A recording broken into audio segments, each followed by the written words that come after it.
Welcome back to whatever this pod is. It's day after game 4 of Western Conference Finals, Spurs and Thunder. Game 4 of Cavs and Knicks tonight. Knicks probably going to win. But it's a pretty good point in the playoffs to just talk about what we're witnessing, i.e. some of the best rivalry basketball in a long time, especially in an era of parity. This felt rare, but it's also like, I guess not that rare because we've been seeing the buildup between Thunder and Spurs this whole time. But personally, to me, this is the championship. But I think a lot of the narrative is getting pushed with the Knicks now. But it's a whole thing. Yeah, let's just talk. Let's just talk because I didn't want to do this too soon, especially not if the Spurs had lost yesterday. Mostly because of this guy. If the Spurs had lost yesterday, you could have gotten me to talk. It would have been just me. It would have been just me. But yeah, you would have been solo on this one. No, so I do think just to recap a little bit, because this is the first time we're talking during the playoffs. The Spurs and the Thunder were the two best teams in the NBA, but far and away the two best teams in the NBA this year. And you could make an argument that the Spurs were the best team in the NBA post like December 1st, right? The Thunder had this insanely hot start. They would start, what was it, like 24-1. And then the Spurs almost caught them in the standings anyways. Like, right. They won 60 games, played some excellent, basketball, especially down the stretch where people are like starting to mail it in a little bit, especially like in the dog days. And then you get to April, and if you're a playoff team, you gear up. If you're a tanking team, you start, literally just signing guys off the street to play games. So absolutely, it felt like the entire season was building up to this moment where the Thunder and the Spurs were supposed to meet in the Western Conference Finals. It would have been weird if they hadn't.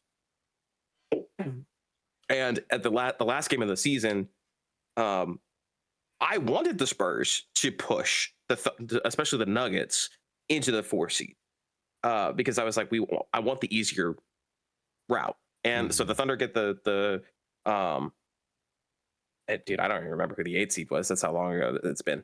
That was the Suns. Yeah, I mean the Thunder get the Suns. They sweep the Suns. It's pretty, like, it's not competitive. Like, it's not. There might have been 10 minutes there. They had and then the Lakers, very easy round up to this point. The Lakers, like, LeBron couldn't turn the clock back to like 2016, man. Like, it wasn't enough. And then Luka obviously being out the entire time. Offense versus defense, but there's not enough role players on the Lakers to give the Thunder an actual legitimate challenge. Nah. If they had everybody healthy, maybe you get a game, maybe 2. It might have been a more competitive series. But I don't think the Thunder were going to lose that series in any timeline. I think they maybe played 5 games, if that. I still think they would have swept even if they were all there. That's why I'm saying, I'm giving a game, like, there's just a random Luka explosion game where LeBron has like 18, 7, and 8 or whatever, and Luke and Austin is like blowing the bench up. Like, there's a couple of different scenarios where they get a game, maybe 2 games, but I don't think they win the series in any round.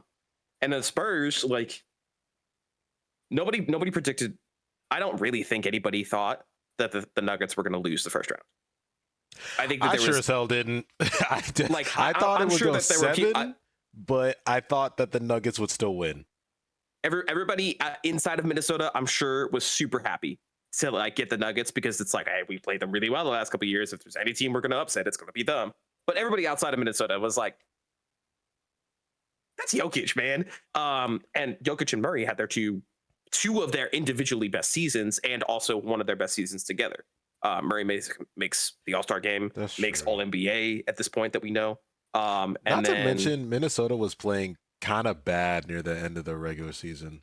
They didn't end the season particularly strongly either. Yeah. So you get to that series and you're like, hey, the Nuggets should win this. And then Minnesota goes up 3-1. Ant's hurt. And you're like, the Nuggets are the Nuggets going to pull another 3-1 off? And obviously they don't. They lose in 6. So the Spurs get the really plucky Portland team, like an extremely plucky Portland team. This is probably what everybody anticipated the Spurs being this year.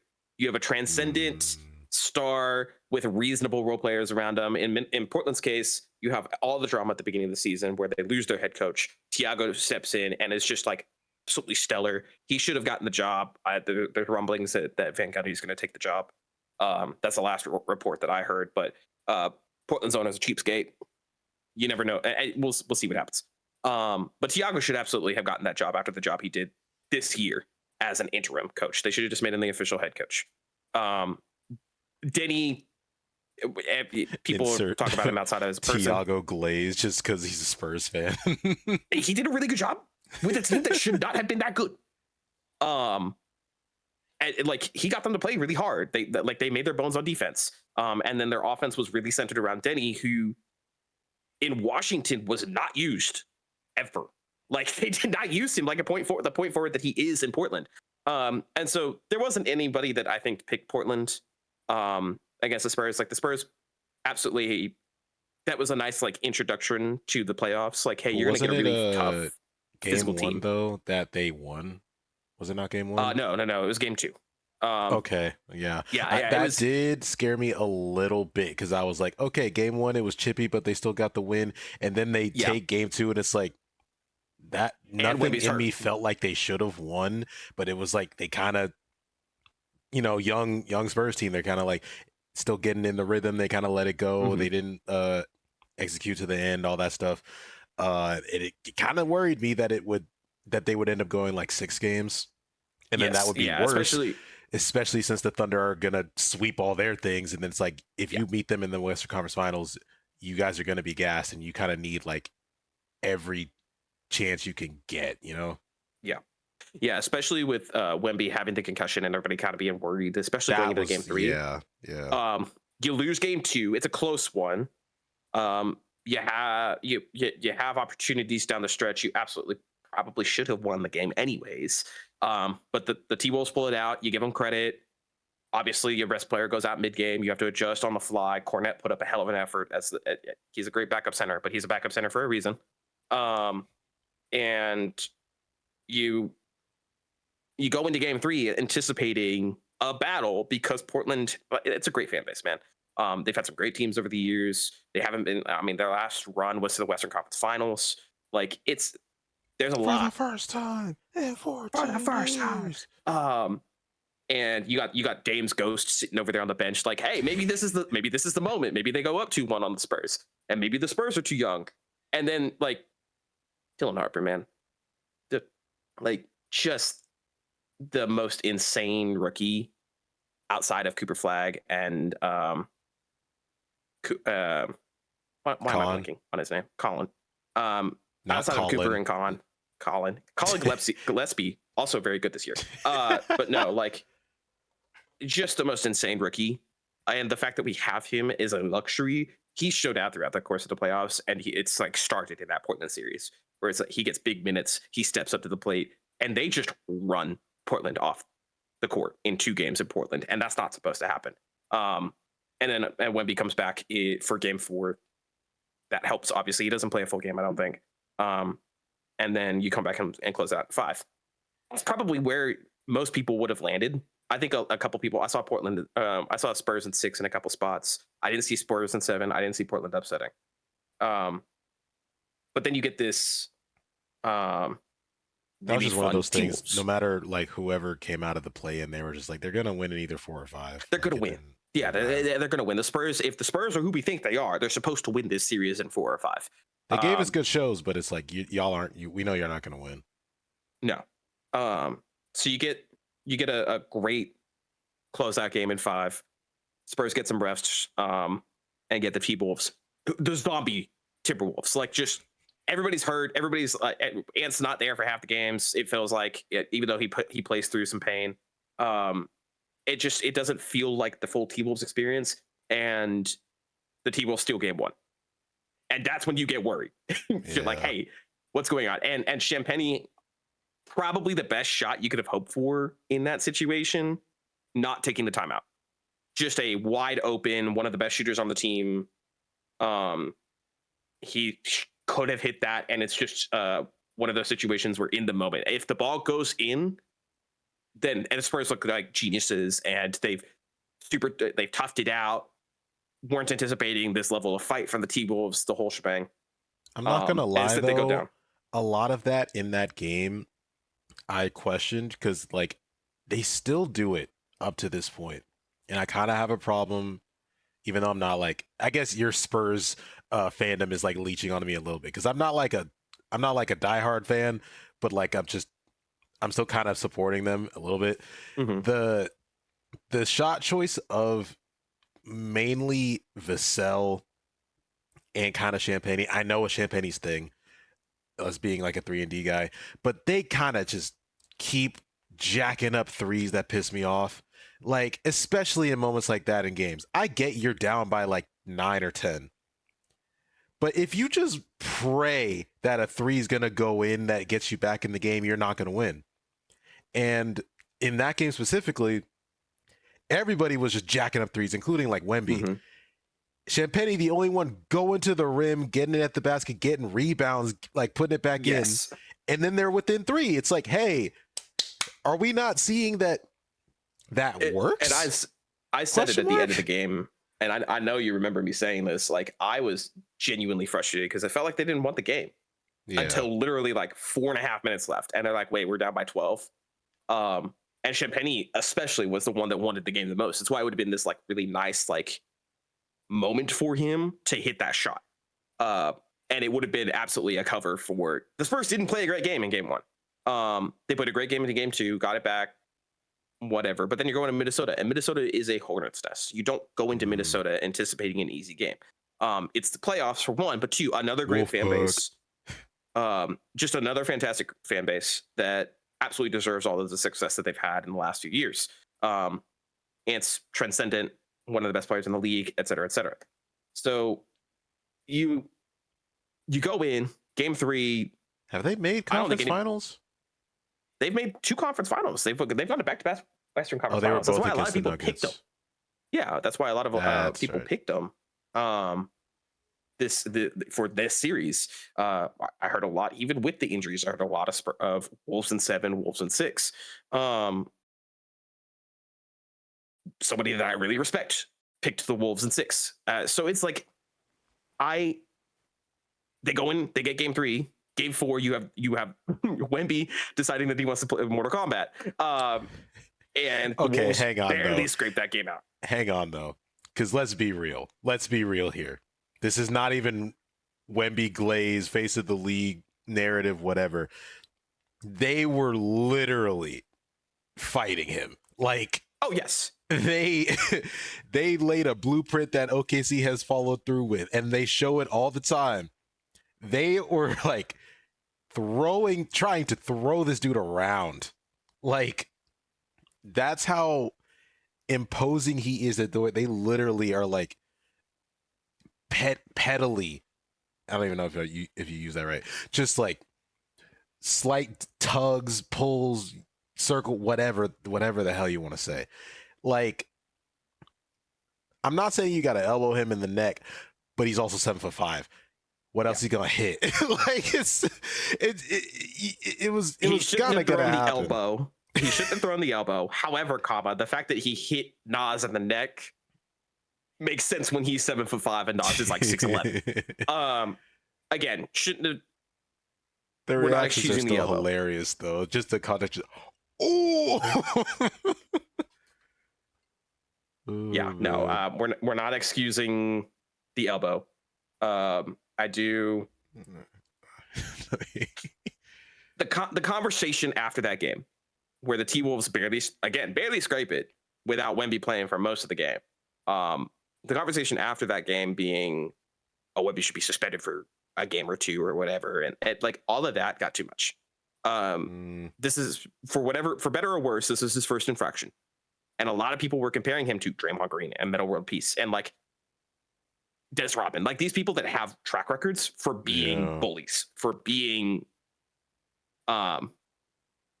for instigating in a way like the is detrimental to their team of teams. Yes.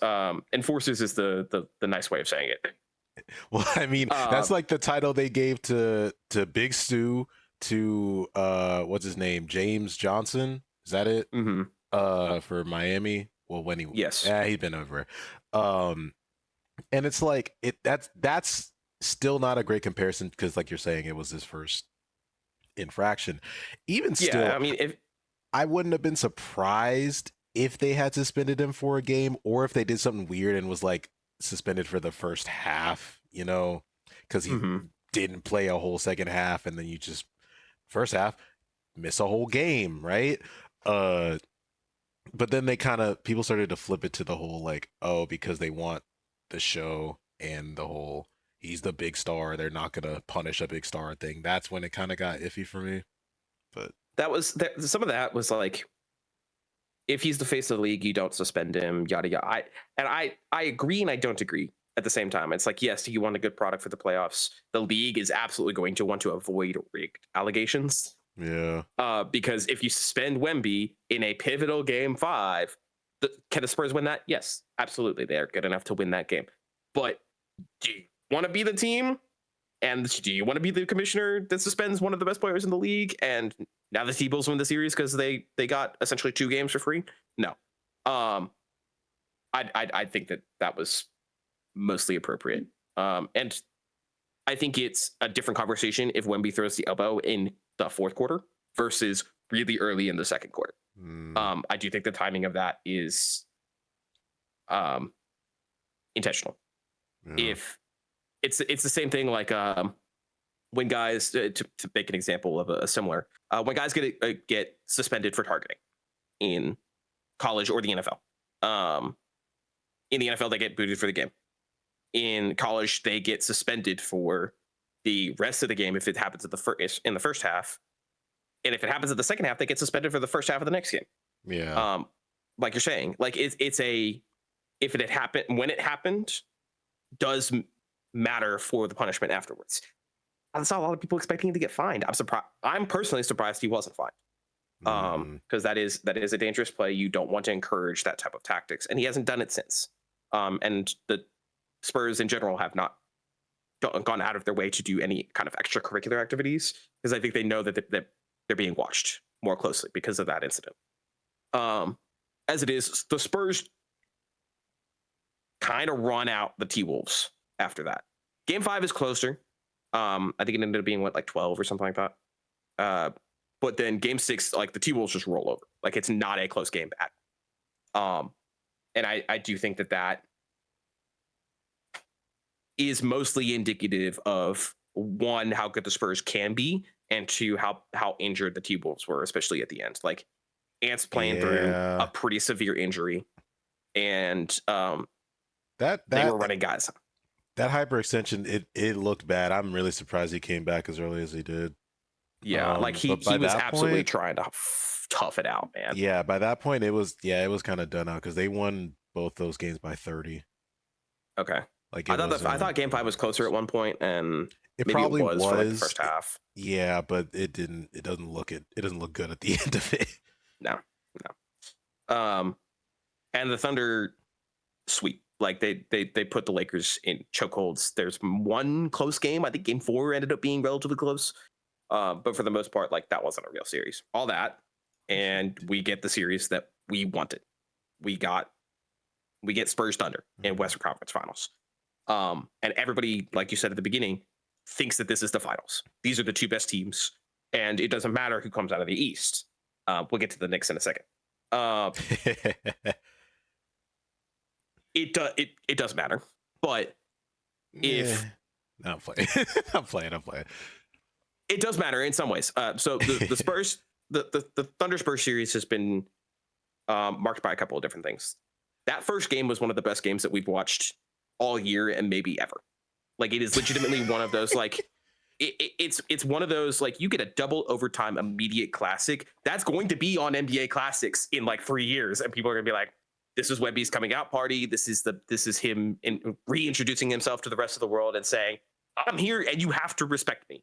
Yeah, you've all seen every narrative about the whole MVP thing, doing the presentation in front of him being mad because he wanted it this year, which is, hey, that's ambitious, but I know he's like that. So it's like, hey, you were third in the votes, so I get it.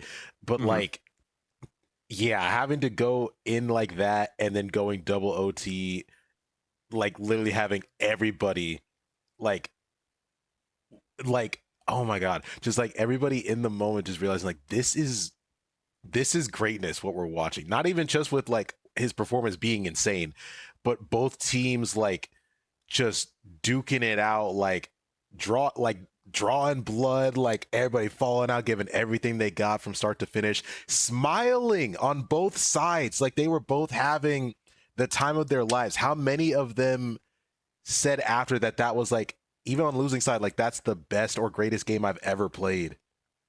Like that's insane. And for like Mhm. on average for both teams to be like what 26 in like the average age is They're around two of the 26. youngest teams. Yeah, they're two of the youngest teams in the league, It's and certainly in the ridiculous. playoffs. The Spurs, I think, are the youngest outside of maybe I think last year's Thunder and then the 77 Trailblazers, which historically that's the comp. If the Right. Spurs somehow pull this off, that's the comp. And then we get, Is that just starting lineup or is that like roster? I think it's roster. Oh, And total roster, it does make sense. If you look at the total roster for the Thunder, like the oldest guys are like Caruso and Kenrich Williams. Like they're yeah, he's like 31. They're yeah, not 31. ancient. They're not like decrepit. Ancient. The Spurs oldest guy is Harrison Barnes, and he's 36. Like that's old I'm by comparison. 36. 36. I thought Kelly was older. Kelly is you think Kelly's older because he's been around for a while, but I think he came into the league pretty young. Mm-hmm. But Kelly yeah, I think Harrison Olynyk. Barnes is the oldest guy on that team. Kelly Olynyk is 35. Okay. And Harrison 33. Oh, okay. Yeah, So Kelly is the oldest guy on the team. probably. Dude, I feel like Harrison Barnes is another one that's just been around forever, and it feels like he's Low-key, it feels like he is older. he's up there for my guys, kind of because of 2K, but I liked him when he was on Golden State, right? Yeah, he's bounced around since Golden State. He was on the I think he was Kings for a little on, bit. yeah, he was on the Kings. I don't know. I think I've just liked his style of play. He's an all-around good player and has Mm-hmm. always like filled his roles decently well over his career. Mm-hmm. Yeah, no, he's been huge for the Spurs as far as a vet and culture guy. He's fit in perfectly. He's kind of just done whatever they asked him to. He played a ton at the beginning of the season, and then he got moved. He got moved from the starting lineup. He's played less and less as the season has gone on. As we've given Champagnie took his lineup, his starting spot, and then Carter Bryant has come a long way since the beginning of the season. He's gotten a lot of those minutes. So yeah, it's been a lot for him, I'm sure, to be the vet on such a young team. And then Kelly, of course, is just like I said it last night. He's just the human victory cigar. Like he was acquired like mid-season. He's just kind of hanging out. Same for Biyombo. Like they're just kind of sitting there at the end of the bench, going, "Yeah, we get to watch one of the best guys of like the next generation do his thing." Yeah. So they're just kind of hanging out. But By the way, Mason Plumlee is actually older by a year. He's 36. dude, Mason Plumlee's on this team. I keep forgetting Mason Plumlee's on this team. We have all these different, but like all these backup centers, and they're not doing anything. They're just hanging out. Game one is immediate classic. Game two, a lot was made of game two Mm-hmm. because game one was one of maybe the best officiated games we've seen all season. In addition to it just being two transcendent talents going back and forth at each other, and the two best teams going back and forth at each other, like it was also really well officiated. Game two is maybe one of the worst officiated because you have just like the snapback from, hey, we got playoff physicality. They're letting each other go at it, but they're kind of basically controlling the game in case it gets too intense. Didn't get super intense. And then we get whatever the hell that was in game two. And a lot of people a lot of Thunder fans were like, "Oh, it doesn't matter when we like now you're mad because we won and all this other stuff." And I'm like, it wasn't well officiated. Like Tony Brothers is not a good ref. Like we can all agree on that, right? Like he's not a good ref. And the stories that came out afterwards of him like talking to the teams before and basically just saying, "Yeah, you could do whatever the hell you want tonight." And it's like that's not good officiating. There is a line of physicality that is expected in the playoffs, but that's not why. Why are you encouraging people to almost hurt each other doing this stuff? That's not okay. So it's still a close game in spite of all that. Yeah, that's my problem though. Despite all of that, it was still a close enough game that they still could have. I know it's still hard on the road. They still could have won that. And I think again, it was shot selection down the stretch. You're just kind of like going through the motion almost for a second, like, oh well, I can't go in the paint because I can't get a call. I got to shoot all these threes, and it's like you're not hitting any of these, even when they're open. So like, I don't know what happens. Like I'm looking at the stats too. Like Vassell, rarely I feel like this happens. -7 in his plus minus stuff. He shot like somehow he still shot 50% from the field, but it was like 7 for 14. I'm assuming a lot of those were big gaps between his makes and his misses. You know, it's like I just don't like the decision making that happens with these guys, and it's like you clearly show you have the IQ, you have the ability to execute like Mitch Thompson's plans. Where does that go once you see, oh, I'm down 11, we gotta get back in this game? Like what? I don't get it. Yeah, like it would be different if it was like these are free flowing baskets that they're attempting versus like, hey, we're running plays and we're getting good shots out of this. The Thunder make it hard to run your plays. I get that, but like, it's a lot of checking. It is, and we can call it that. Also, Keldon Johnson went 4 for 12. Keldon, I love Keldon. I love big body. I'm so glad he won 6th Man of the Year. He had a fantastic regular season. He has been a ghost in the playoffs. Like he has not shown up, and this is a really bad series for him. I get that, but he's got to give us more than 8, 12, 15 minutes a night and like 4 points. Like he's not been good in 3 of the 4 games. Like in game 1, I think he had 12 points and nothing else. Like he had no other stats besides like a foul and like a turnover. You said in like game one? Yeah, in game 1. I'm pretty sure it was like 12-0-0-0-0. Like he came in, multiple buckets, got out. 13 points, 1 foul, 1 turnover. Yeah. Yeah. And then this is, and that's, I think game 2 also is when J-Dub went out, right? For the most recent time. He's been in and out of the playoffs, and he's been in and out all year with nagging injuries all over the place. That needs to be said. He's the second best team, ostensibly the second best player on the team. Him and Chet have gone back and forth this year, I'm sure. But he's been in and out of the lineup. It doesn't excuse that they are still they were the best team, even with him in and out of the lineup. But him going out has absolutely changed the tenor of the series because he's one of the ball players. Like he's one of the ball handlers. He's the one that can initiate some of his own offense, and the team does play better typically when he's in there. There have been moments where as he was reintegrating, it was hard for them, and you could kind of see that. But him going out changed a lot because now AJ Mitchell was starting, and now AJ Mitchell was out. That happened at the end of game 3, I'm pretty sure, or midway through game 3. And now it's all on SGA. Spurs start hot in game 3. The place is levitating after the start that the Spurs had. And then the Thunder just like put the clamps on them. The Spurs play really well for the first 6 minutes of the game. And then they play like absolute dog shit for the rest of the game. Like you can't start 15-0 and then get outscored by 15 the rest of the way. Like it was just an insane. When you talk about a 30-point swing, that means that you one, stopped hitting everything, and 2, stopped trying at a certain point, even if you don't see that on the screen. Like why is it that much of a discrepancy for the rest of the time of the game? Are the Thunder that good? Yes, they are absolutely that good. They can put the clamps on teams. All of the role players came to play. McCain had a great game. Jalen Williams had a great game. Kenrich Williams had a couple of minutes in there. Caruso just shot the lights out again for 3 games straight. Caruso was like the hottest player on planet Earth. And then game 4 happens and he has 0 points. The bench in game 4 for both teams was more equal versus getting doubled up in the game 3 for the Spurs. And game 3 was the first game of the series that I was like, okay, this was like a legit, we got outplayed in every facet of the game. I was pissed at the end of game 3 because I was like, we know you're better than that, Spurs.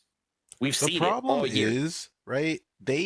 So there's something to be said about the fatigue factor, especially Spurs having played more games going into the series than going into their first game going double OT, right? Thunder bench is way deeper, so they have more guys that they can just throw out there to at least just run the system or whatever. And we've always talked about Spurs offense being Wemby dependent, and then when it kind of stalls out when he subs out, since he subs out so often. Like you could kind of see that obviously in game 2, but you still saw it carry over a little bit into the third game. But for the majority of the game, like the end score doesn't really tell it. The majority of the game, they were still in striking distance.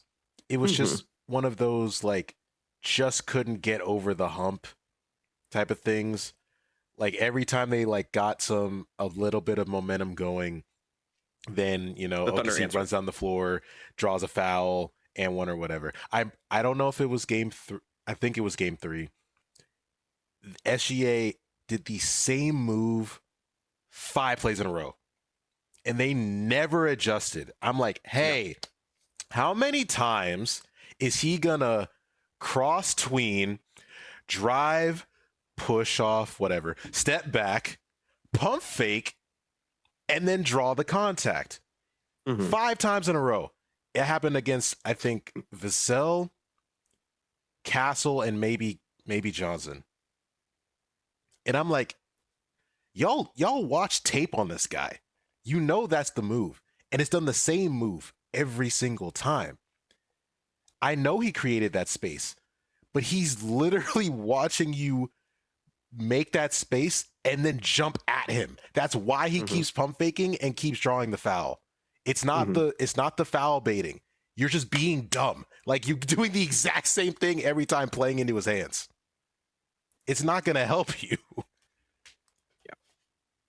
And you're right. Like maybe you're seeing, you're giving them a little bit more credit than I was. They did fight. There were moments, but it was every time there was even a whiff of momentum.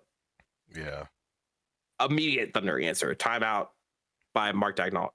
Immediate bucket by SGA to stop the bleeding. A foul's called and you get to the free throw line and it stops the momentum of the game by going to the free throw line. It was a really tough learning moment for another young team.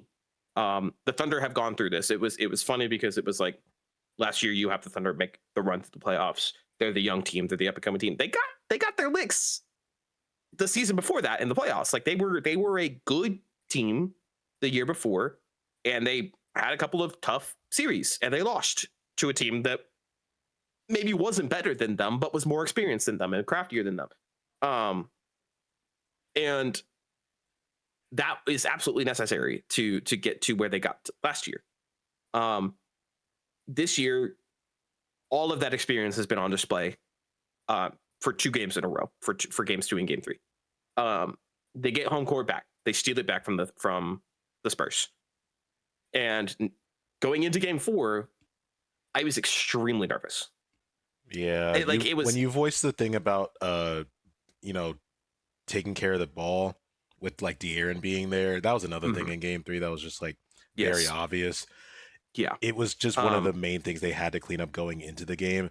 And like I don't know how people really feel about this game, to be honest, because at least watching like majority of it, it felt like they were kind of catering a little bit. Like it felt like a lot of calls just did not go to the Thunder like they probably should have.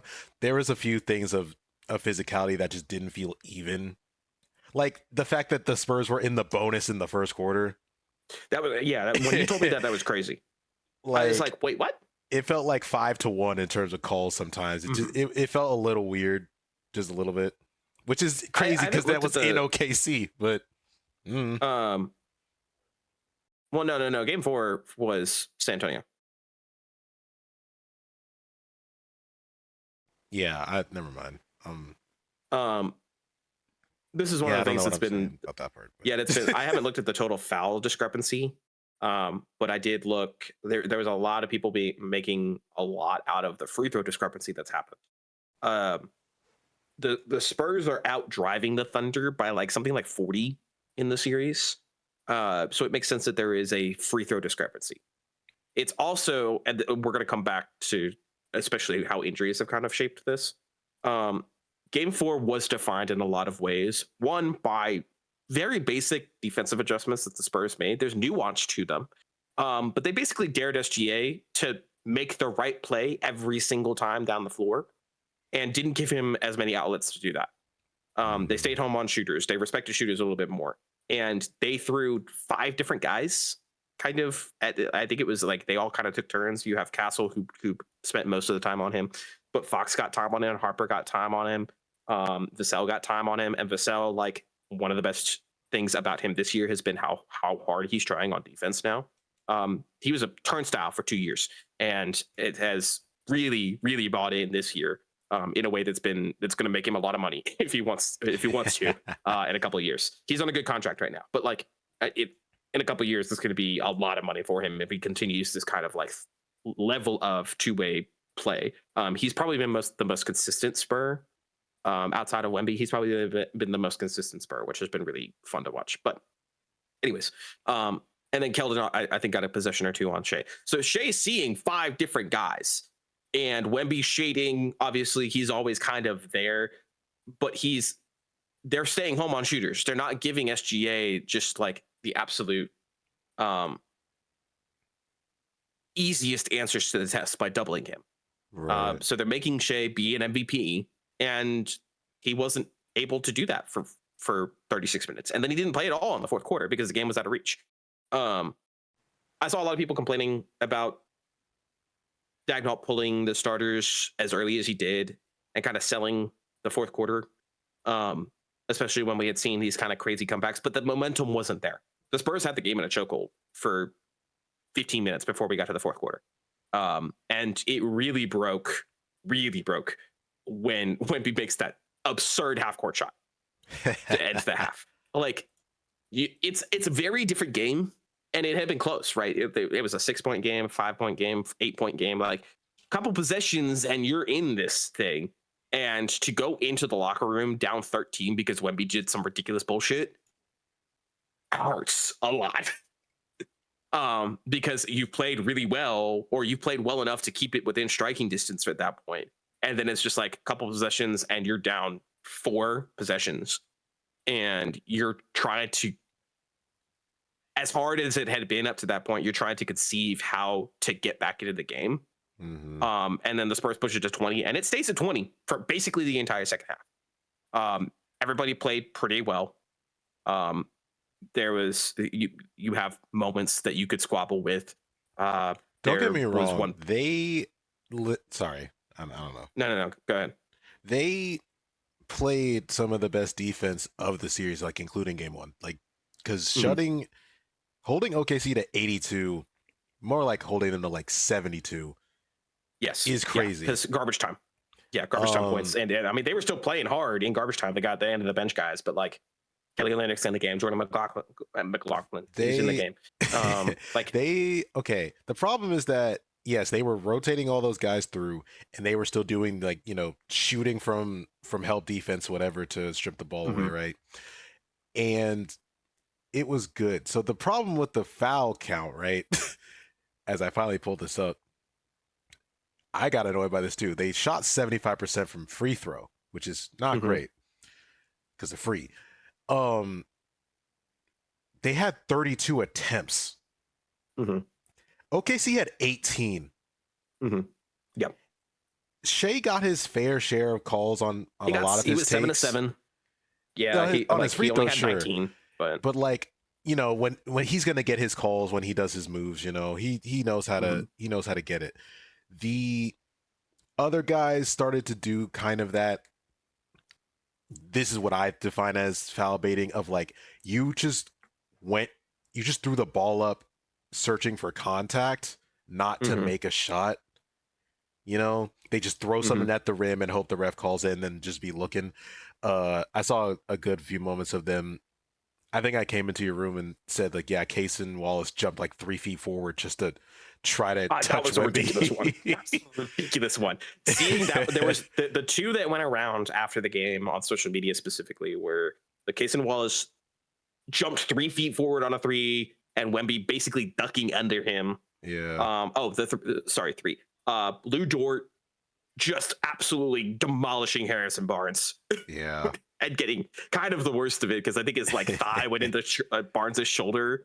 That was ridiculous. Yeah, something like and that. then the Fox foul on SGA was a matter of a lot of discussion. Oh yeah, because there is a very minimal amount of contact. His foot grazed him, and but Fox let him land. It's not, and got by him essentially and let him land, and they call a foul on that. I think a lot of their the effort dropped off with them on their shot attempts. Like it was very obvious what they were looking for, so the refs stopped calling all that stuff, which is I don't really have a problem with that, but it looks really bad when there's damn near double the free throw attempts. The personal fouls say that's only by 5. It's 25 to 20, and but a lot of them weren't shooting fouls, so it's kind of weird. This is where it comes in. This is a personnel difference, right? And I do think that needs to be mentioned. That's why J Dub going out is so important. That's why AJ Mitchell going out is so important. And AJ Mitchell is out for tomorrow for Game 5, and J Dub is listed as questionable, but it's a hamstring strain. It's been changed from soreness to strain, so they are officially listing it as a strain. If he plays through it, he's not going to be 100%. Fox is playing through an ankle injury. Harper's playing through an adductor injury. We need to give them credit for playing the way they did. But this is a personnel difference. This free throw discrepancy at this point. Without 2 of their top 3 primary creators, the Thunder have SGA, who, for better or worse, prefers a mid-range shot. That is his bread and butter. That is what he wants to get to. He does not drive to the hoop as often as he probably should, because he gets his free throws either way. He's going to take his mid-range. He's not going to take as many threes as he probably should. And I do think that they're probably going to dare him to shoot threes a little bit more for Game 5, because he's only getting his offense at the free throw line and in the mid-range. And then the rest of the guys on the team are Chet, Chet's been so disappointing this series. This series, bro, this year. What do we mean? I don't understand how he gets to 3rd team All NBA, but that's just me. Specifically this series, he has been emasculated. He has not been good. And then Hartenstein, who has a really nice floater that he got to a few times last night. That's why he was leading. But he's not going for drive through you, power dribble up and through guys. He has that really nice touch, but he's not trying to get free throws out of it most of the time. He probably should be going for the free throws. But you've got those 2 big guys, and then the rest are 3 indie guys. They're not making their own offense. They're not driving. They're not getting into the paint. The Spurs' bread and butter this entire series has been dictated by paint points and being extremely aggressive and defense. If they out rebound the Thunder and they have more points in the paint, they have won both of those games. And then in Game 2, which was the closest, other game of the series, it was, I think, 44-42, but they lost the rebounding right. So it's closer, and you need guys like Jared McCain to drive. You need Caruso to get off the free throw line and drive. That's what I was about to say. Those guys, and AJ Mitchell, who now is not a factor as much, those guys did step up and do their job with their playmaking. Like Caruso obviously isn't like as versatile offensively as like J-Dub or something. Like he can go and hit a mid-range or try to do like some type of layup. It's gonna look a little bit more stiff, not as fluid, whatever. McCain though has really showed out for what a second year guy to be traded mid-season and like kind of dunks.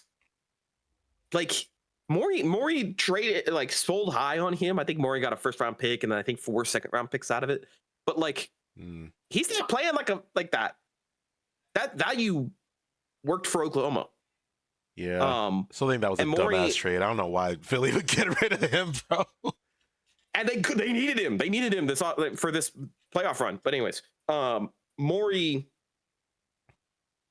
has always thought this is a side tangent. Maury has always thought that he's gotten the better of every single person he's ever traded with. He's kind of like Danny Ainge in that sense. And he picked one of the guys that he couldn't get the better of, and Sam Presti. Like Presti is a fantastic GM. He was able to locate a talent and somehow convince Maury that he was getting the better end of the deal. And it ended up very much not working out in his favor. And now Maury's out. So side tangent. Philly got 2026 first round, 2027 second round, and 2028 2 second rounds. Like first round and 3 second rounders. Like, are any of those guys, especially because is that the Oklahoma City first rounder? No, that's Houston. Are any of those guys going to be better? That's a pick of the 20s this year and 3 second rounders. Unless you're getting Jokic or Draymond Green or Manu Ginobili in the second round, you're not getting somebody better than McCain is going to probably be. So why make that trade anyways? So that's in this series without J-Dub, without AJ Mitchell. Caruso was a point guard in college, man. He's got the playmaking chops. He can do that type of stuff. He hasn't been asked to do a lot of that stuff on the Thunder.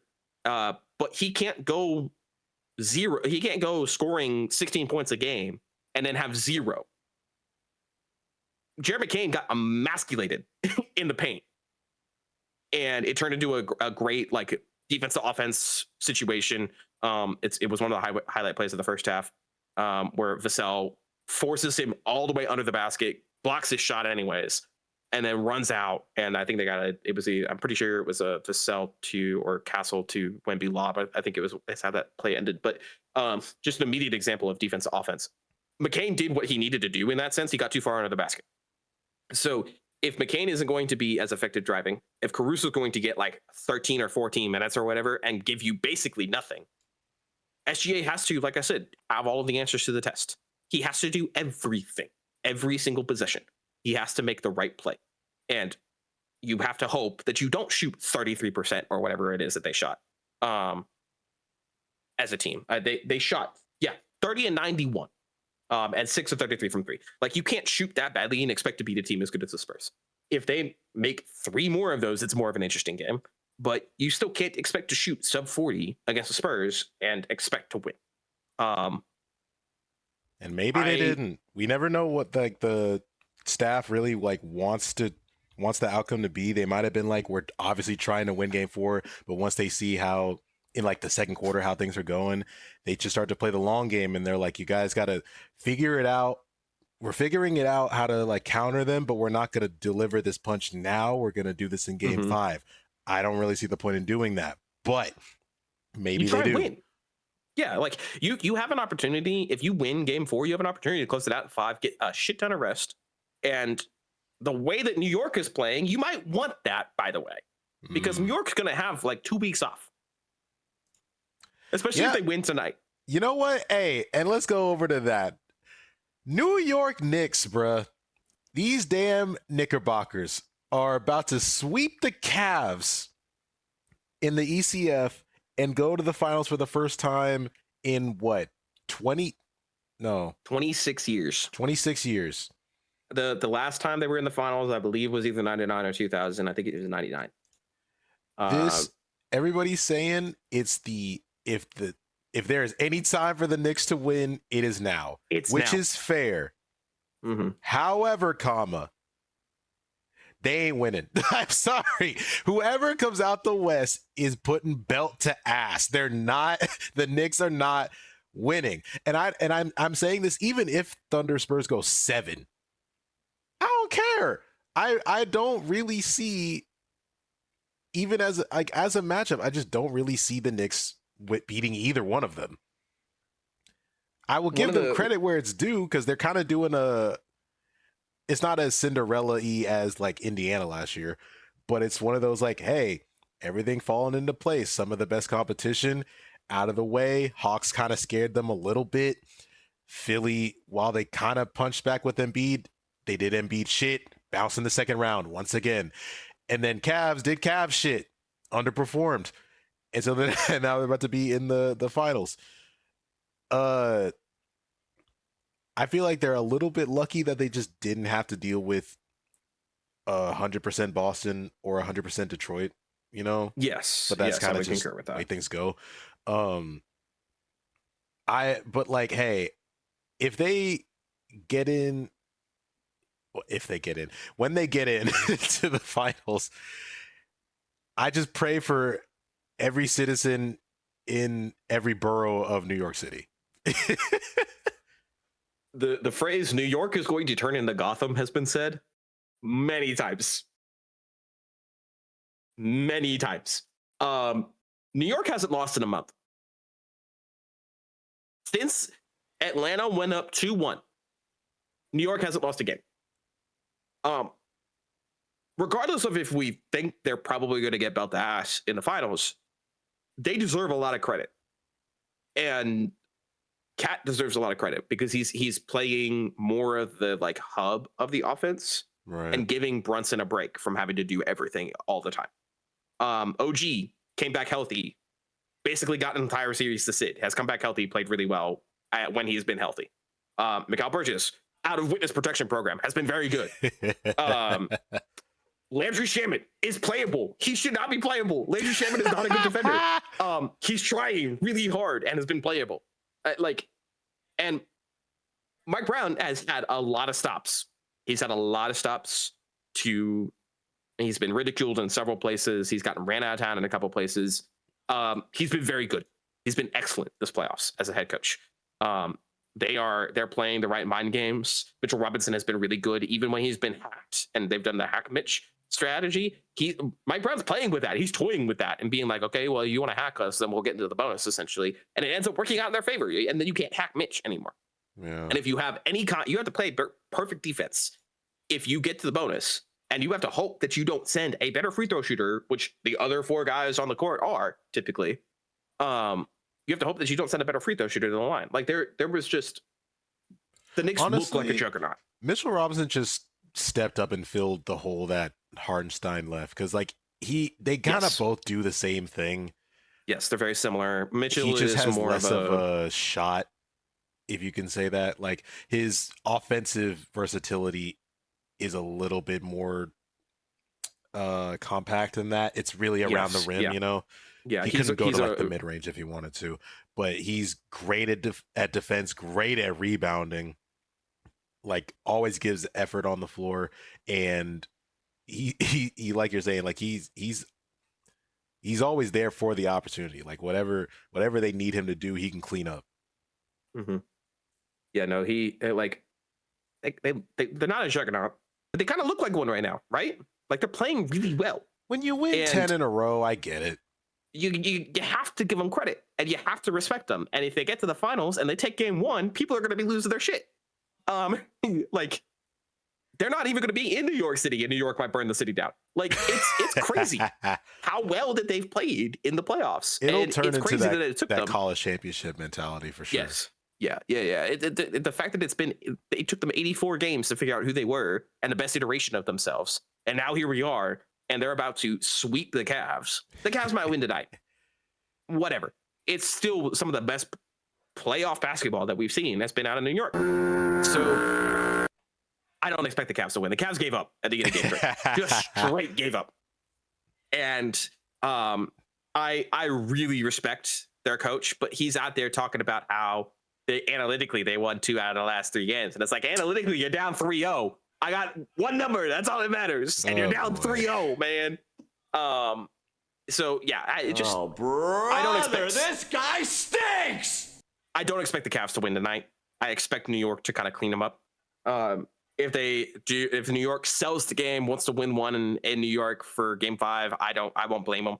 But it really does feel like New York is going to sweep their way through 2 rounds of the playoffs, and get to the finals and have a week and a half to sit there and go, all right, which one of these teams do we want more, and which one of these teams do we match up better? Who you want? You want Chet or Wemby? Pretty much. They're gonna say, give me that twig Chet over there in Oklahoma, bro. And that's one of the things I saw. Random side tangent is like, Chet hasn't really improved his body since he got to the league. Not at all.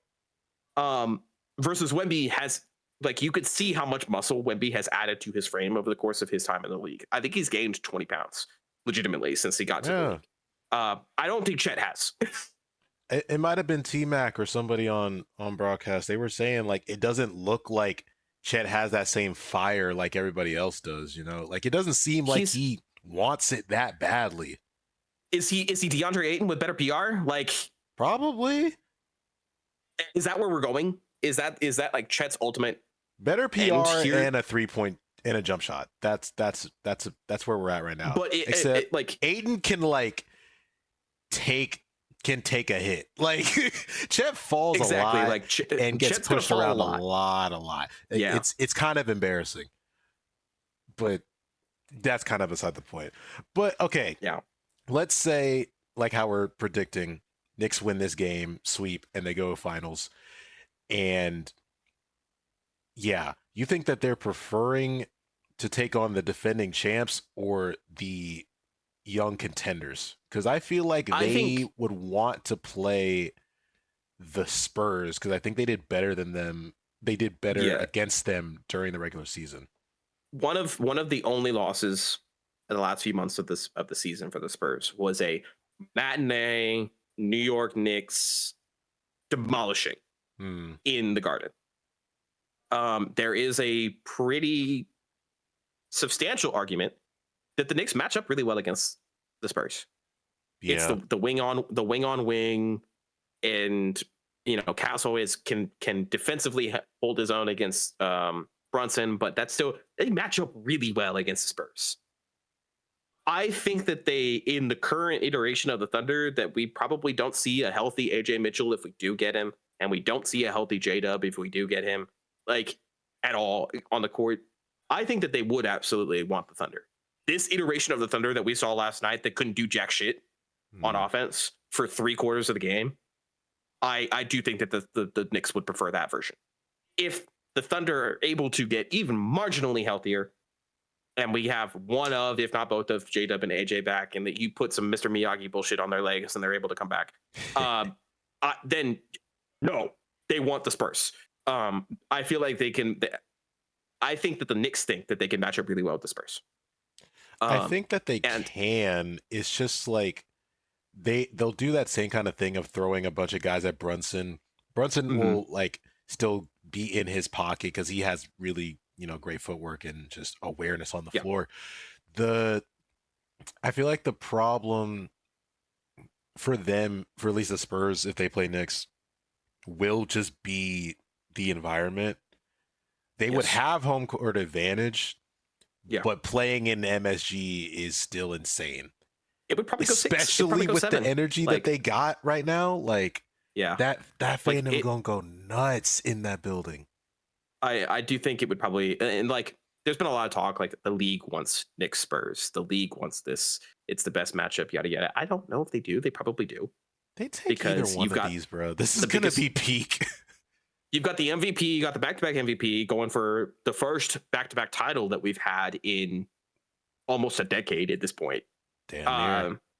And going against the largest media market and a team that hasn't won since the 70s and hasn't been to the finals since the last century. So there's a lot of different storylines. They obviously are thrilled that the Knicks are going to give them one half of whatever matchup that they're going to get out of the West. And Knicks Spurs has more history, but then the whole thing about taking down the champs is right there.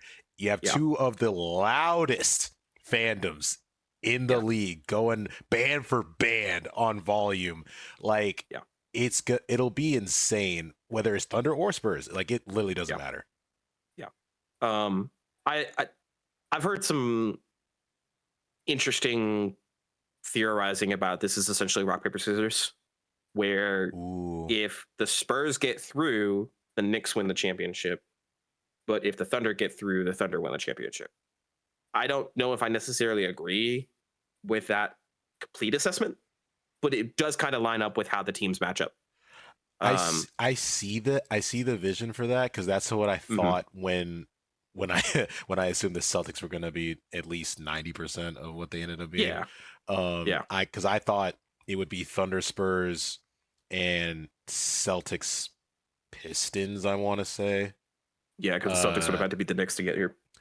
And I was taking the Celtics, and I was like, if the Celtics get in there, I think I would take Spurs over Celtics. If for some reason the Thunder, I think I thought the same thing. It's just insert Boston in there. I think I also factored Detroit, because I was like, Detroit beat the Spurs a good few times, but the Spurs beat the Thunder. Thunder also beat the Pistons, I think.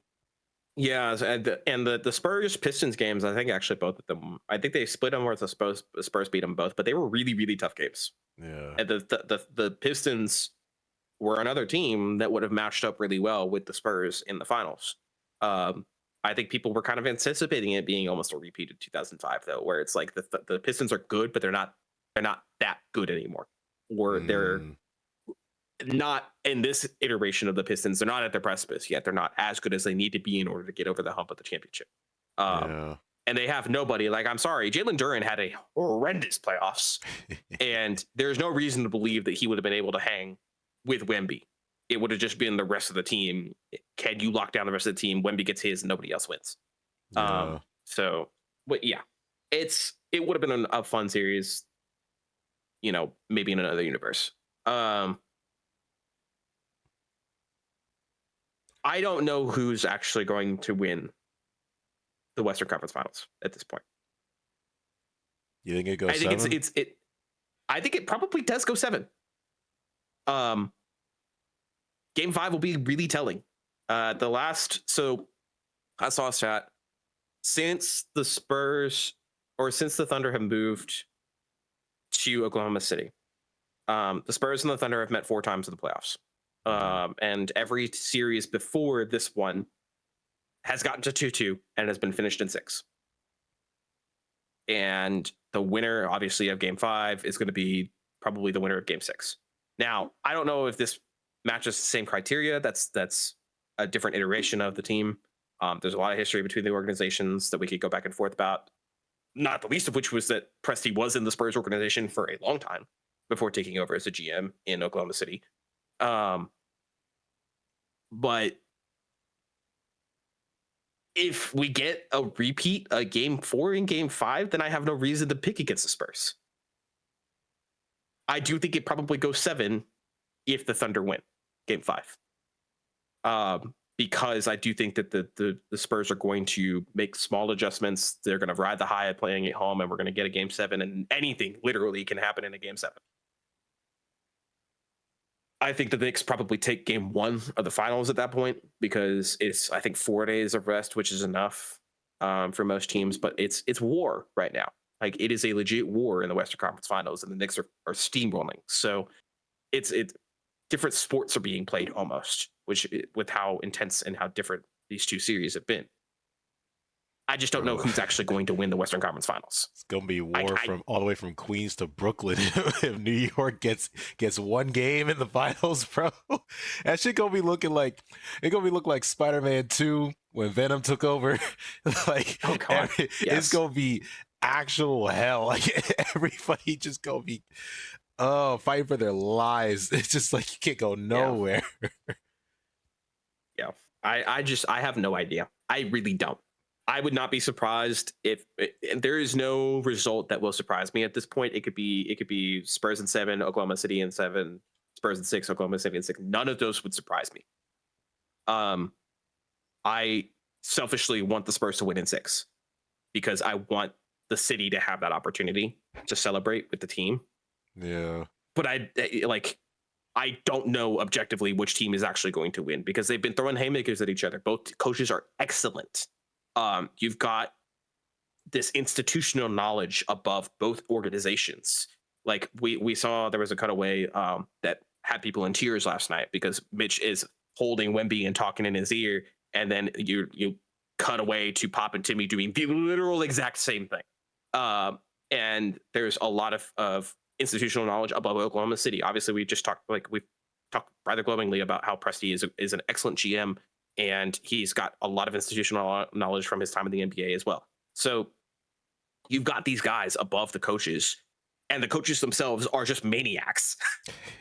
This are two of the best coaches in the league. They're absolutely awesome. There was a press conference moment today where Mitch was talking, and somebody asked him, or I think it was either today or yesterday before Game 4, where Mitch was like, "If I haven't been sleeping, I've been trying to figure out what to do with this because the chess match between the two has just invigorated him in a way." And he's like, selfishly, it's really fun. It's really fun to go against as good a coach as Mark is. There's a lot of respect. They're both G League coaches that came up into the league, and now they have the two best teams of the league. The two best players on each team are MVP caliber. The supporting cast is stellar and young and able to go. Like, I don't know who's going to win. I can't pick. After 4 games, I still have no idea who's actually going to win the series. Dog, it's basically a coin toss at this point. You kind of just go with what you prefer. You can, like, obviously the mega nerds are going to get into the advanced analytics and really break down like how, you know, this bench output will be the deciding factor late game in the like last 5 minutes of the fourth in Game 6. It's like I don't really care that much. If I am to make a guess, I'm still gonna kind of stick with my initial prediction. All of my other choices were wrong, but I at least got this far with Thunder and Spurs, and I still picked Spurs. Just going off of the track record. And when I'm watching these games, bro, when I see the fire that they all play with, but really the look on Wemby's face, it's like, dare I say, it's 2013 LeBron, dude. Like the killer instinct is there. It might not be as refined, but it's there, and you can like feel it.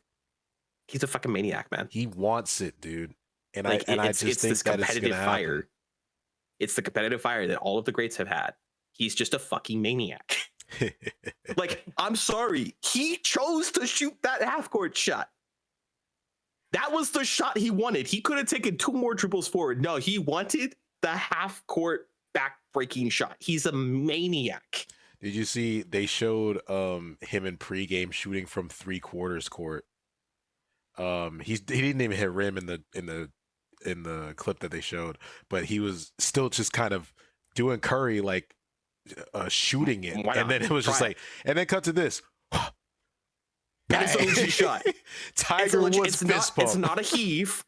It's not a heave. The only thing that was wrong about the shot, quote unquote, was the spin on the ball. Everything else, like set up, sidestep, full shooting motion. He's a maniac. He's a maniac. I just getting to watch him play in this run, his first playoff run, has been such a privilege. And I do think that we're going to look back. If they win the title, we're going to look back, especially at that Game 1, and be like, that was the moment. That was the moment that he asserted himself as the best player in the league. Yep. But if they win the title, it's his first ring. He's in year 3. We throw all of the history out the books. Just every single thing about what the league has told us over its existence says this shouldn't be happening. And he is 1-1. He is the only guy that we've ever seen been able to command a frame like he has and do the things that he's doing. And maybe that's it. Maybe that is just enough to get to look at the rest of the history of the league and go, it doesn't matter. because we got a guy who doesn't fit any of the rest of the list, the history of the league. If the Thunder do it, great, awesome. Like we get to celebrate the first back-to-back winner. We get to celebrate Shea firmly grabbing the best player in the world title, even MVP. There's been a lot of talk about how Jokic is still the best player in the league or in the world, even though Shea's won MVP now twice. But if Wemby snatches it, like we got face of the league, we got best player in the world, we've got young transcendent team that is going to be together for at least the next 3 to 4 years because all these guys are still on their rookie contracts and Wemby's just going to get a max contract and we're going to keep it pushing. Like fucking wild. It's going to be a problem. The only thing that will stop the Spurs if they win one this year, the only thing that will stop the Spurs going forward is injury. Knock on wood. Like that is the only thing, because the coach is young. All of the role players are young. They all are maniacs and bulldogs, and they've been identified as such. And they're only going to get better for the next 3 to 4 years. And the same mostly can be said for the Thunder. Like that core is going to get better. We're probably going to see them play each other again multiple times for the next few years. And it won't surprise me if they take turns like we had in the 80s with the Lakers and the Celtics going back and forth, just taking turns winning championships. It will not surprise me. Be really fun. Yeah, Selfishly, as a basketball fan, as a Spurs fan, it'd be really fun to watch. Like it's going to be insane, and I really hope that Game 5 tomorrow we get some kind of additional answers. But if we come out and we're like, we still have no idea, it's 3-2 whoever, but we still have no idea who's gonna win, I'm fine with that too. If we get 7 games of this, then it's everything that we wanted and more. Yeah, we'll see by the end of this week. It's gonna be insane these next couple games for them. New York is already up by 10. First quarter is about to end, so we're gonna shout go out New York. And shout out Manhattan. Try to survive. Fuck your life. Bing bong. Bing bong. Like, yeah, y'all are nuts. I guarantee they tear the city up tonight on Memorial Day. They don't care. Yeah, no, nobody's going to work tomorrow. Everybody calling out like they got the parade tomorrow. Like those guys are gonna come back to a king's welcome. Like it's gonna be great. They go do like the whole parade thing ahead of time, and it's like, dude, we still got the finals to play. It's like, nah, New York, we up. Go New York, go New York, go. To wrap this up, Key 4. Wow, why'd I do a 1? Key 4, Cup 4, NBA Playoff Edition, 2026. I'm gonna do that over. Key 4, Cup 4, NBA 2026 Playoff Edition. Let's go. All right, first name up. I'm assuming you're gonna do this off of like performance in the playoffs this year, because these are all players. This is 2026 playoffs. This performance, whatever, if it was one series or 3 all series. All players that have been in this year's playoffs, or at least have played in the playoffs this year. All right. Player number 1, Nikola Jokic. Bit of a weird one, just because of how that series went. And he wasn't particularly good in it either. It was up and down for sure. Yeah. There were moments. There were moments where he was the best player. But a lot of people were favoring them in that series, and then they lost in the first round. And then they lost. But it's the Timberwolves, so it's like, you know.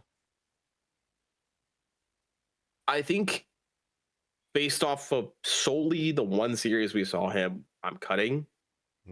Because you can't get beat by Rudy Gobert like that.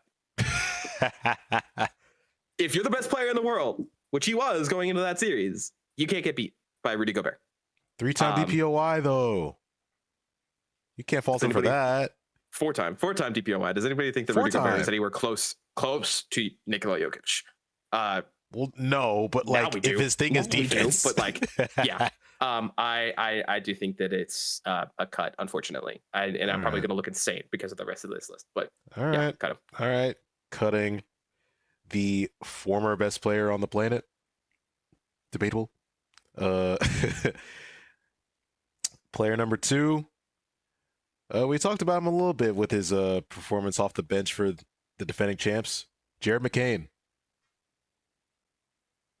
He swung like 4 games by himself.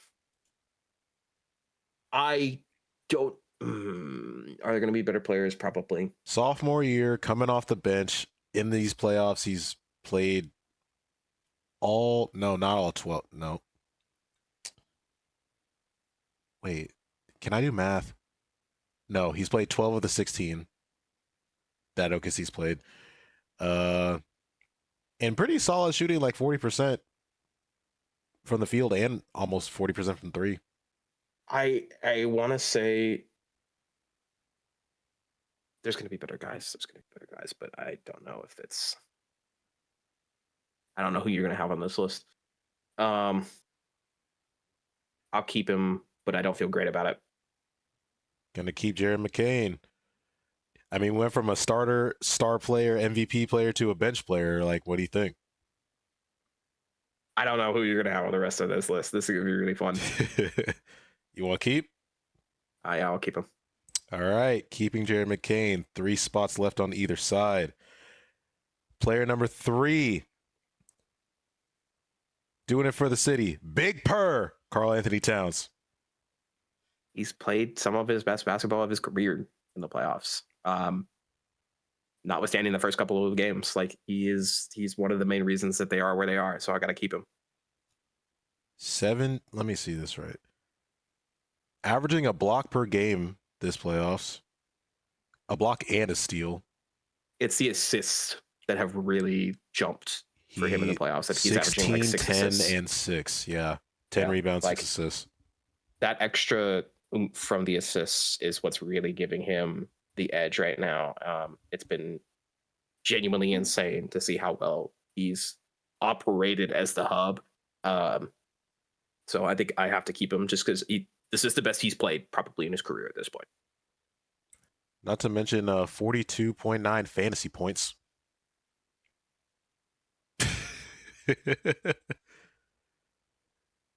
Hey, man, people who kept him, they eating. He's doing real well. All right, 2 keeps, 1 cut. Player number 4 got his teammate leading the charge, Jalen Brunson. I despise that you've done this.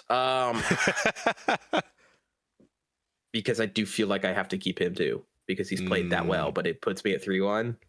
And for the sake of the game, that's terrifying. They keep bringing up clutch player of the year, even though that was 2 years ago. But I mean, he still is pretty clutch. Yeah.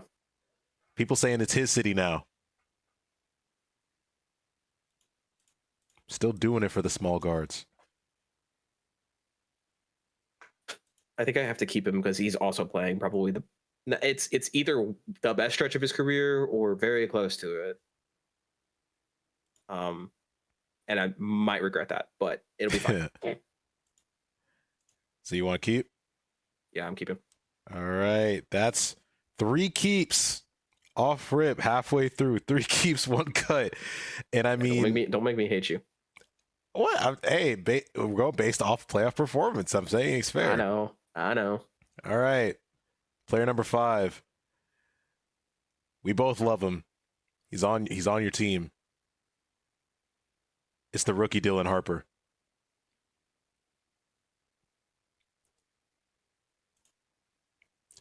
Making a name for himself on this team with the potentially best player in the world, DPOY, next to him. A rookie playing almost every game, having to start when De'Aaron Fox went down, right? Yeah. I'm going to cut him for the sake of the game. But he has been legitimately very good this playoffs. Nobody would have expected this from a rookie. But this is why I was like terrified with keeping the others, because like I knew you were going to do this. I'm cutting him for the sake of the game. But he has been so 3. far and away anything that we could have wanted from a rookie in the playoffs, especially on this team that is so stacked top to bottom anyways.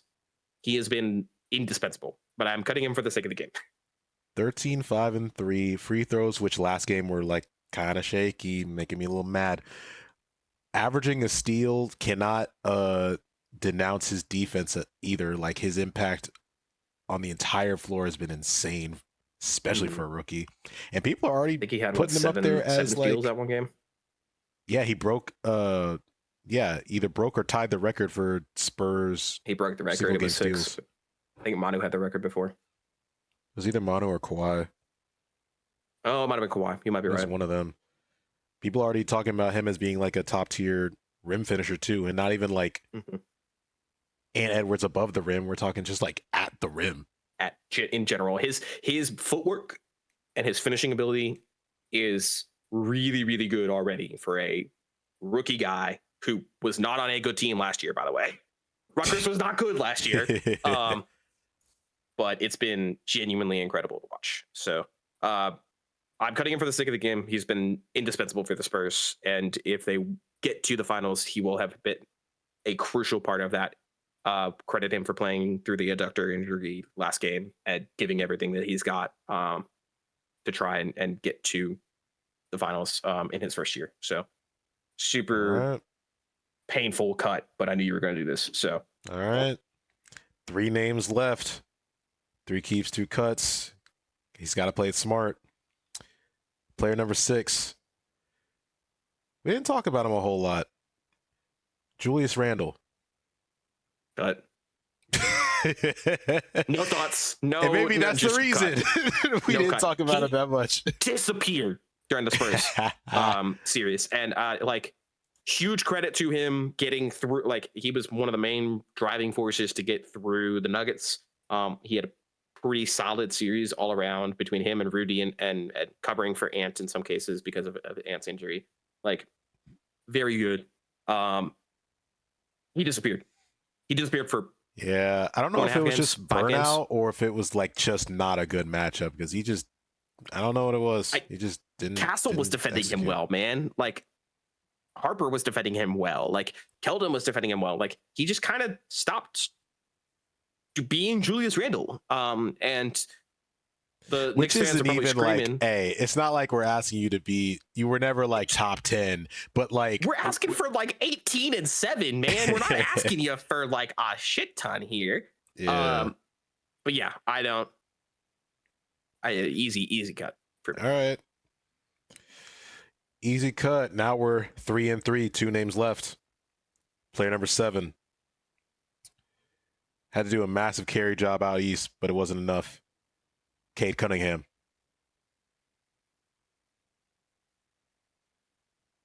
Was in MVP conversations. Carried Detroit to the number 1 seed. First team All-NBA. Was he and particularly even good in the playoffs? though they were kind of shaky, even first round against the Magic, they had to go to 7 in both series. But he was playing 40 minutes a game, dragging them to those wins.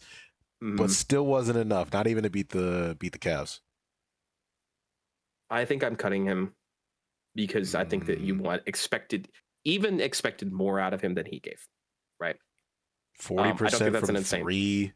I don't think that's an insane statement. I do think that he gave almost everything he had, and you still wanted more. That you were still left wanting more, and it should not have taken 2 7-game series. Shouldn't have taken 7 against Orlando for sure, and it definitely shouldn't have gotten to 7 against the Cavs. I mean, he definitely showed progress from last year personally. Yes, in his own performance, but like absolutely, clearly, but you got the rest of the team also didn't help. You're an MVP candidate, and like I know we talked briefly about Duran and how bad he's been, but I do think that you cut him based solely off of he wasn't what we needed him to be in order for the Pistons to get to where they wanted to go.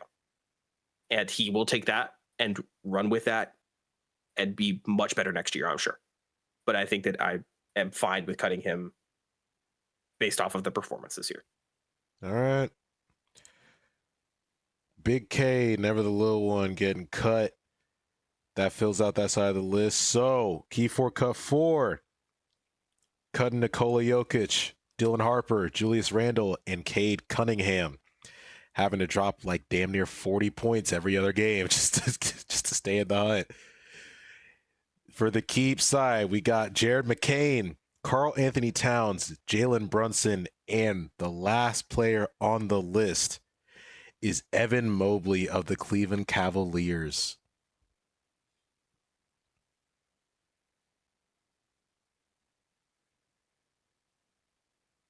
Yeah, I think I would swap Harper and Mobley for sure. I think Really? I think so. Mobley has been good. I think that Harper has done more for his team. Selfishly, yes, it's true. There's no argument for Cade? Really? There's an argument for Cade, but I think like you come in and the expectations are Cade is going to be an MVP candidate to get them through, and he's going to push the 1 seed in the East to at least the Eastern Conference Finals. And then you have 2 relatively disappointing, like I think there was like 2 games where Cade went nuclear. It's game 6 of the first round, and then I don't remember him having like a stellar like him and performance. Paolo were definitely trading blows, going like 30, 35. Yeah, like it was one like number 1 pick against number 1 pick. Like they showed out for a couple of those games for sure, but I don't remember him doing anything crazy outside of those first couple of games. He was steady, he was solid for a lot of it. But I don't know. Again, I felt like it was a lot of just candidate. Cade and like Tobias Harris. Like everybody else was just kind of like, and they kind of just like crumbled. Dern was nothing. Robinson was nothing. Like it just a lot of like, what's his name? Their 2 guard. Thompson? No. Thompson like could score. Yeah. Who am I thinking of? Their 2 guard. Jenkins. Yeah. Dennis Jenkins like actually had a very good season, like postseason. Like proved that he belonged in a lot of ways. But I Mobley has been very good. Mobley is the reason they were able to get through the Raptor series. But I mean, they're getting him disappearing along with the rest of the team does hurt his case. They've not been good in this Knicks series, and we're about to watch them get swept out of the playoffs because he, in addition to the rest of the team, has not been good. They are currently down by 20. Yeah, no, I think you swap Mobley out for sure, and then the argument between Harper and Cade, like it's one of those 2. As far as their performances, I wouldn't have been mad at probably either of them. But you come in with MVP expectations for Cade, and you have rookie expectations for Harper, and Harper has so far exceeded his, and Cade did not meet his. All right. So I think that's the argument. All right. Honestly, when I was making it, I didn't really know how I would separate. I didn't know whether to be like 6 guys that are like obvious, like these are the ones, but what do you prefer? And then I was like, I actually don't know what I would do. But I don't really hate it. I don't hate the list, but I definitely would definitely swapping Mobley if I had the choice. Yeah, that's going to do it for this spiel on the NBA. We're going to watch New York blow up. We're going to watch New York implode tonight. Hope y'all enjoy. Comment down below you guys' thoughts. Like, subscribe, click the bell, all that good stuff. I don't know when we come back with this, maybe when the season's over or yeah, we're going to do a retrospective. I don't really know. But we'll see how that goes. Thank y'all for watching. We'll catch you guys in another one. Peace.